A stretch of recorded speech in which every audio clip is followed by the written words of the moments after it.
नमस्कार मित्रांनो, फ्री मराठी स्टोरीमध्ये आपल्या सर्वांचं मनपूर्वक स्वागत आहे. लागीर झालंची भाग 5. तन्वी सकाळी झोपेतून उठून बघते तर अनुरागचे 15 मिस कॉल असतात. तिला अनुरागचे तिच्यासोबत बोलण्यासाठी एवढे आतुर झालेले पाहून तन्वीला हसायला येतं. ती पटापट तयारी करून कॉलेजमध्ये जाते. कॉलेजमध्ये जाताच तिला अनुराग दिसतो, पण ती त्याच्याकडे दुर्लक्ष करते आणि सरळ क्लासमध्ये जाते. तो सुद्धा तन्वी मागेच क्लासमध्ये जातो. आज क्लासमध्ये प्रत्येक मुलाच्या हातात फ्रेंडशिप बँड होती. अनुरागने बाजूला बसलेल्या मुलाला विचारतो, आज काय फ्रेंडशिप डे आहे काय? त्यावर तो मुलगा म्हणतो, हो, आज फ्रेंडशिप डे आहे. का, तुला माहीत नव्हते? अनुराग नाही म्हणून मान हलवतो. त्याच्या लगेच लक्षात येतं की तन्वीला सॉरी म्हणायचा चांगली संधी चालून आली आहे. मी आताच जाऊन तिच्यासाठी काही गिफ्ट घेऊन येतो आणि गिफ्ट देऊन तिला सॉरी म्हणतो आणि ती लगेच मला माफसुद्धा करेल. अनुराग समोर शिकवत असलेल्या प्रोफेसरांना बाहेर जाण्याची परमिशन मागतो आणि क्लास बाहेर जातो. त्याला असे क्लास बाहेर जाताना बघून तन्वीला आश्चर्य वाटते. ती सुनंदाला विचारते, तो असा बाहेर कुठे गेला असेल? मी त्याच्याकडे दुर्लक्ष केले म्हणून त्याला राग तर आला नसेल? सुनंदा म्हणते, नाही ग तन्वी, असाच गेला असेल तो बाहेर, भेटेल नंतर क्लास बाहेर. तन्वी म्हणाली, सुनंदा, मी सुद्धा जाऊ का बाहेर त्याला शोधायला? सुनंदा म्हणाली, मूर्ख नको बनूस, आज त्याच्या मैत्रीची परीक्षा आहे, बघू काय करतो ते. क्लास सुटल्यावर तन्वी आणि सुनंदा बाहेर येतात. समोरचे दृश्य बघून हैराण होतात.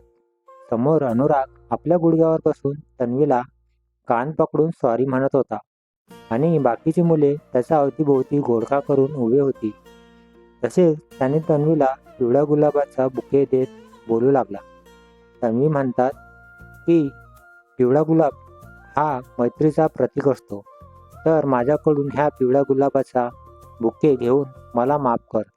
तसेच दुसऱ्या हातात असलेला चॉकलेट बॉक्स देत म्हणाला, हा चॉकलेटचा बॉक्स तुझ्यासाठी, कारण कोणत्याही चांगल्या गोष्टीची सुरुवात गोड देऊन केली जाते, म्हणून ही चॉकलेट खाऊन आपल्या मैत्रीची सुरुवात करू. आज फ्रेंडशिप डेच्या दिवशी मी तुला मैत्रीचे वचन देतो की कुठल्याही परिस्थितीत मी नेहमी आपल्या मैत्रीला समोर ठेवून विचार करेल. तसेच कुणीही आपल्या मैत्रीचा अनादर करेल त्याला मी कधीच माफ करणार नाही. त्यामुळे मला चांगली फ्रेंड मिळाली, ती मला कुठल्याही परिस्थितीत गमवायची नाही. मी कॉलेजमध्ये जेव्हा नवीन होतो तेव्हा मी तुला रोज बघायचो की कसे तुला या कॉलेजचे मुले कॉर्नर करायची, तुझी टिंगल करायची, तुझी मजाक उडवायची आणि तू मात्र एकटी बसून रडायची. पण त्यावेळी तुझ्याजवळ नेहमी सुनंदा असायची, एक तुझी चांगली मैत्रीण म्हणून, तुझी सावली म्हणून, तुझ्या पाठीशी उभी राहणारी. माझ्याजवळ सगळे काही होते, पण नव्हती ती चांगली मैत्री जी तुझ्याजवळ होती सुनंदाच्या रूपात. आणि माझ्यासोबत मैत्री फक्त सगळेजण स्वार्थासाठी करायचे, कुणी माझी श्रीमंती बघून तर कुणी माझा लूक बघून. पण जेव्हापासून तुझी मैत्री माझ्या आयुष्यात आली तेव्हा मला मैत्रीची परिभाषा समजली. हॅपी फ्रेंडशिप डे माय फ्रेंड तन्वी. अनुराग जे काही बोलत होता ते ऐकताच तन्वीच्या डोळ्यात पाणी आले आणि तिने आपला हात पुढे करत हॅपी फ्रेंडशिप डे अनुराग म्हटले. तसेच त्याला म्हणाली, आता आपला हात पुढे कर. अनुराग म्हणाला, का गं, आता काय मला छड्या पण देणार आहेस का? तन्वी म्हणाली, छड्या नाही, फ्रेंडशिप बँड बांधणार आहे. आणि हो, हा काही साधारण बँड नाही जो सहजासहजी तुटेल. हा आपल्या मैत्रीचा धागा आहे जो कधीही तुटणार नाही. त्यावर सुनंदा म्हणते, लेट्स सेलिब्रेट फ्रेंडशिप गाईज. मग तिघेही कॉलेज कॅन्टीनमध्ये जातात आणि मैत्री सेलिब्रेट करतात. घरी गेल्यानंतर तन्वीला अनुरागचा फोन येतो. तिला फार आनंद होतो, कारण आज पहिल्यांदा कुण्या मुलाचा फोन तिला आला होता. ती बोलते, अनुराग, कसा काय फोन केला? अनुराग म्हणाला, का गं, तुला फोन करायला मला का कारण लागेल का? मी तुला असाच फोन नाही करू शकत. तन्वी म्हणाली, नाही, कारण तर नाही लागणार, पण असाच फोन करायला का मी तुझी गर्लफ्रेंड आहे होय? तन्वीने जाणून बुजून त्याला प्रेमाबद्दल त्याच्या मनात काय आहे ते जाणून घ्यायला बोलले. अनुराग म्हणाला, गर्लफ्रेंडच आहेस तू माझी, आणखी काय? तन्वीला त्याच्या तोंडून गर्लफ्रेंड ऐकताच हरवून गेली. तिचा आनंद गगनात मावत नव्हता. तन्वी म्हणाली, काय म्हटले, गर्लफ्रेंड? अनुराग म्हणाला, हो, गर्लफ्रेंड. का, तू गर्ल नाही? आणि तू काय माझी फ्रेंड नाही? गर्लफ्रेंडचे असले एक्सप्लेशन ऐकल्यानंतर मात्र तन्वीचा हिरमोड झाला. तन्वी म्हणाली, असं होय, मला वाटले की एवढे म्हणतास ती गप्प झाली. अनुराग म्हणाला, काय वाटले तन्वी, तू माझी गर्लफ्रेंड आहे? असे म्हणत तो जोरजोराने हसू लागला आणि म्हणाला, तू पण ना तन्वी, काही विचार करते. तू माझी चांगली मैत्रीण आहेस. आणि हो, प्रेमापेक्षा आपली मैत्री लाख पटीने मौल्यवान आहे. पण तुला सांगू, मला प्रेम, गर्लफ्रेंड या गोष्टीवर विश्वास नाही. ते मला निव्वळ टाइमपास वाटतो. तूच बघ, जे कोणी एकमेकांवर प्रेम करतात त्यांना एका बंधनात अडकून राहावे लागते. ते लोक एकमेकांवर एवढे प्रेम करतात, पण विश्वास मात्र त्यांना एकमेकांवर जराही नसतो. सतत एकमेकांना प्रश्न विचारत असतात. तू याच्याशी का बोलला, तू तिच्याशी का बोलली? म्हणजे थोडक्यात काय तर आपली कुणासोबत बोलण्याची स्वतंत्रता गेली. आणि दुसरी गोष्ट अशी की तो किंवा ती ठरवेल आज तू कोणता ड्रेस घालायचा, आज काय खायचे, म्हणजे स्वतःची इच्छा सुद्धा ग्राह्य धरल्या जात नाही. एवढे करून जर ब्रेकअप झाले तर मग मात्र विचारायलाच नको. रडणे, डिप्रेशन आणि त्यात समाधान झाले नाही तर मग गेले आपले आत्महत्या करायला. एवढा सगळा त्रास होत असेल तर कशाला हवे प्रेम? त्यावर तन्वी बोलते, एक तुझ्या प्रेमावर विश्वास नाही तर काय बाकी लोकांचा नाही? प्रेम करणारेही बरेच लोक आहे. प्रेम ही अशी भावना आहे जी नुसत्या शब्दात व्यक्त करता येत नाही. प्रेमात एकमेकांबद्दल एक वेगळीच ओढ असते.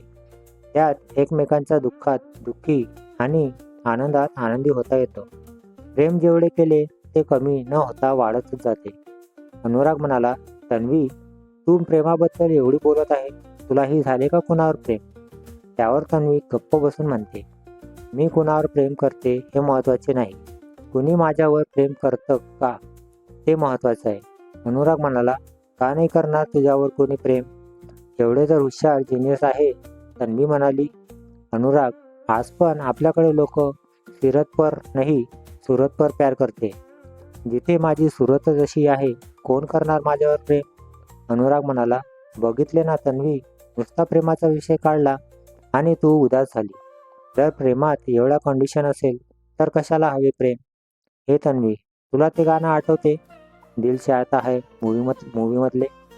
आणि तो गाणे गायला लागतो, जाने क्यों लोग प्यार करते हैं, जाने क्यों वो किसी पे मरते हैं, जाने क्यों, जाने क्यों, जाने क्यों, प्यार में सोचिए तो बस गम है, प्यार में जो सितम भी हो कम है, प्यार से सर झुकाना पड़ता है, दर्द में मुस्कुराना पड़ता है, जहर की जिंदगी में भरते हैं, जाने क्यों वो किसी पे मरते हैं, जाने क्यों, जाने क्यों, जाने क्यों, जाने क्यों. त्यानंतर तन्वीसुद्धा त्याच्यासोबत गाणं गायला लागते, प्यार बिन जीने में रखा क्या है, प्यार जिसको नहीं वो तन्हा है, प्यार बिन जीने में रखा क्या है, प्यार जिसको नहीं वो तन्हा है, प्यार सौ रंग लेके आता है, प्यार ही जिंदगी सजाता है, लोग छुप छुप के प्यार करते हैं, जाने क्यों सांप कहते डरते हैं, जाने क्यों, जाने क्यों. तन्वी म्हणाली, बस अनुराग, मला इतकेच येतं हे गाणं. By the way, this is my favourite song. खूप मजा आली तुझ्यासोबत डुएट गायला. त्यावर दोघेही खूप हसतात. चल अनुराग, ठेव फोन, बरीच रात्र झाली, उद्या बोलू आपण कॉलेजमध्ये. अनुराग म्हणाला, okay Tanvi, bye, good night. दोघेही फोन ठेवतात. ती मनात म्हणू लागली, आज ना उद्या अनुराग मला स्वतःच प्रपोज करेल. मग कसा म्हणतो, जाने क्यों लोग प्यार करते है, आणि स्वतःशीच असं झोपी जाते. दुसऱ्या दिवशी तन्वी आज खूप आनंदी होती, कारण अनुराग सोबत तिची चांगली गट्टी जमली होती. आता तन्वीचा कॉन्फिडन्स सुद्धा वाढला होता. कॉलेजमध्ये गेल्या गेल्या तन्वी अनुरागला शोधते, पण तो काही तिला दिसत नाही. ती त्याला फोन करते, पण तो फोन सुद्धा उचलत नाही. ती त्याच्या काही मित्रांना विचारते की त्यांनी अनुरागला बघितले का, तर त्यांना सुद्धा अनुरागबद्दल माहीत नव्हते. तन्वीला अनुराग सोबत कसा कॉन्टॅक्ट करावा ते काही केल्यास समजत नाही. ती क्लासमध्ये जाते पण तिचे लेक्चरमध्ये मन लागत नाही. तन्वीचा उदास चेहऱ्यावरचे भाव सुनंदाच्या लक्षात येते. ती हळूच तन्वीला धक्का देत विचारते, लक्ष कुठे आहे तुझे? सर इम्पॉर्टंट टॉपिक शिकवत आहे. तन्वी म्हणाली, सुनंदा, अनुराग आज कॉलेजमध्ये आलाच नाही आणि तो फोनसुद्धा उचलत नाही. मला त्याची काळजी वाटत आहे. सुनंदा म्हणाली, काळजी करू नको. तो कुठल्या कामात व्यस्त असेल म्हणून फोन उचलत नसेल. तन्वी म्हणाली, तसे नाही सुनंदा, माझे मन खूप बेचैन होत आहे. असे वाटत आहे काही विपरीत तर होणार नाही. मी अनुरागच्या घरी बघून येऊ का? सुनंदा म्हणाली, मूर्ख नको बनू. त्याच्या घरचे तुझ्यासोबत वाईट वागतात. त्याची ती बहीण माहीत आहे ना तुझा किती रागराग करते. तू जाशील तर ते तुला हाकलून लावतील. ते तुला भेटूसुद्धा देणार नाही. तन्वी म्हणाली, मला ते काही माहीत नाही. माझा अपमान करेल तरी चालेल पण अनुरागला भेटणार नाही तोपर्यंत मला चैन पडणार नाही. मी जात आहे. सुनंदा तन्वीला खूप समजावून सांगते पण ती काही ऐकत नाही. सरांना बाहेर जाण्याची परमिशन घेऊन बाहेर पडते. सुनंदाला सुद्धा असे वाटते की तन्वी काहीतरी मूर्खपणा करेल म्हणून तीही तिच्या मागेच बाहेर निघते. तन्वी जातच असते. सुनंदा तिला आवाज देते, हे तन्वी थांब, मी पण येते तुझ्यासोबत. तन्वी सुनंदाचा आवाज ऐकताच थांबते. सुनंदा म्हणते, तुला असे मी एकटी नाही जाऊ देऊ शकत. तन्वी तिला मान हलवून चल म्हणते. दोघी एक ऑटो घेतात आणि निघतात.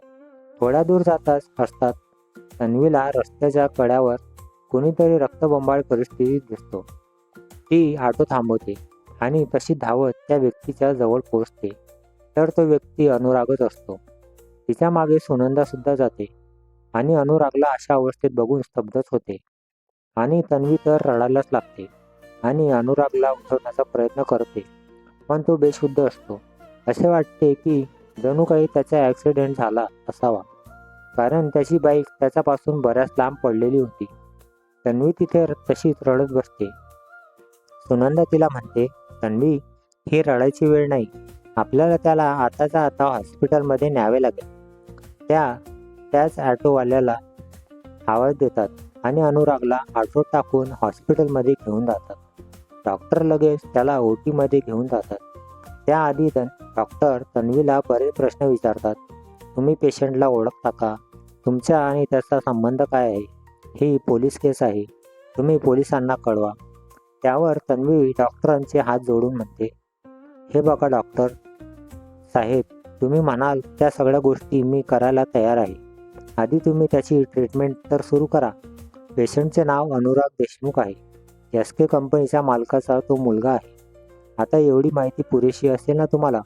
डॉक्टर म्हणतात, बरं ठीक आहे, आम्ही ऑपरेशन सुरू करतो. तुम्ही त्याच्या घरच्यांना कळवा. तन्वी विचार करते, त्याच्या घरच्यांना कसे कळवावे कारण त्याच्या घरचा कुणाचाही नंबर तिच्याकडे नसतो. तन्वी कसलाच विचार न करता आपल्या बाबांना फोन लावते आणि ॲक्सिडेंटबद्दल सांगत अनुरागच्या वडिलांना त्याच्याबद्दल कळवायला सांगते. तन्वीचे बाबा म्हणतात, तन्वी तू घाबरू नको बेटा, मी लगेच सरांना कळवतो आणि मी सुद्धा तिथे पोहोचतो. तन्वी म्हणाली, हो बाबा, तुम्ही लगेच या. अनुरागला खूप लागलेले आहे. थोड्या वेळात देशमुख तन्वीच्या बाबासोबत हॉस्पिटलमध्ये पोहोचतात. देशमुख डॉक्टरांना भेटतात आणि बोलतात, डॉक्टर कशी आहे माझ्या मुलाची अवस्था? तो ठीक तर आहे ना? डॉक्टर म्हणतात, हे बघा देशमुख साहेब, अनुरागची अवस्था खूप क्रिटिकल आहे. त्याचा खूप जास्त रक्तस्राव झाला आहे. तसे त्याचा डावा हात आणि पाय याला फ्रॅक्चर आहे. तसेच डोक्यालाही मार लागला आहे. आम्ही त्याचे ऑपरेशन केले आहे. त्याला 24 तासात शुद्ध आली तर काही सांगता येईल. देशमुख म्हणतात, हे बघा डॉक्टर, तुम्ही खर्चाचा मुळीच विचार करू नका. मी त्याच्यासाठी विदेशातून सुद्धा डॉक्टरांना बोलवू शकतो. तो माझा एकुलता एक मुलगा आहे. त्याला बरे करा. डॉक्टर म्हणतात, मिस्टर देशमुख, आम्ही ट्रीटमेंट केली आहे. त्याला शुद्ध येणे आवश्यक आहे. ही मुलगी वेळेत अनुरागला घेऊन आली त्यामुळे आम्ही त्याच्यावर त्वरित उपचार करू शकलो. एवढे बोलून डॉक्टर तिथून निघून जातात. देशमुख तन्वीजवळ जात तिच्या डोक्यावरून हात फिरवत म्हणतात, तुझे खूप उपकार झाले मुली. तू वेळेत माझ्या मुलाला हॉस्पिटलमध्ये आणले तेवढ्यात तन्वीचे वडील देशमुखांना म्हणतात, हे माझी मुलगी आहे सर. ही आणि अनुराग सर एकाच क्लासमध्ये आहेत. चांगले मित्रसुद्धा आहे. तिच्याजवळ तुमचा घरचा नंबर नव्हता म्हणून तिने मला कॉल केला. त्यावर देशमुख तन्वीला म्हणतात, हुशार आहेस मुली. तू वेळीच अनुरागला इथे आणले नसते तर त्याचे काय झाले असते. त्यावर तन्वी म्हणते, सर अनुराग माझा चांगला मित्र आहे. त्याच्यासाठी मी काही करू शकते. आपल्या मित्राला असे रक्ताच्या थारोळ्यात बघून मी कशी काय गप्प बसू शकते. असे बोलतच असतात तेवढ्यात तिथे पोलीससुद्धा पोहोचतात. पोलिसांच्या मागे अनुरागची आई आणि बहीणसुद्धा तिथे येतात. अनुरागची आई आणि बहीण तन्वीवर रागावणार का की तन्वीचे आभार मानतील. अनुराग शुद्धीवर आल्यावर काय असेल त्याची प्रतिक्रिया बघूया पुढील भागात. हा भाग कसा वाटला नक्की कळवा. कथा आवडल्यास लाईक करा, शेअर करा. नवीन असाल तर चॅनलला सबस्क्राईब करा. धन्यवाद.